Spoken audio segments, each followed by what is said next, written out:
Mantan Gubernur Jakarta Anies Baswedan menyalurkan bantuan kemanusiaan secara langsung kepada pengungsi Palestina.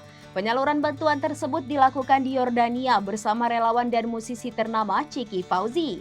Lewat unggahan di akun Instagramnya pada Selasa 25 Februari, Chiki membagikan momen saat Anies mengangkat kardus berisi bantuan kemanusiaan. Ia bahkan menyerahkan secara langsung paket bantuan tersebut kepada perwakilan pengungsi. Anies juga terlihat memberi sepotong kue kepada anak Palestina.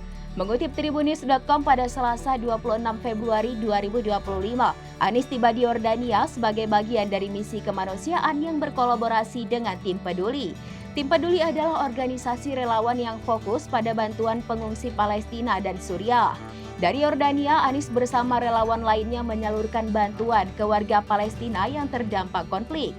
Bantuan tersebut merupakan bagian dari Winter Extreme Program 2025 yang mencakup perlengkapan musim dingin, seperti pakaian hangat, selimut, makanan, obat-obatan, dan kebutuhan pokok lainnya.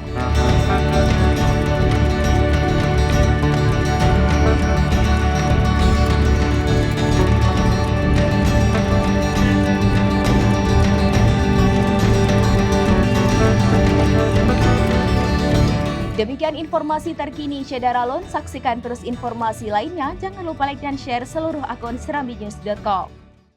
Download Tribun X sekarang. Menghadirkan lokal menjadi Indonesia.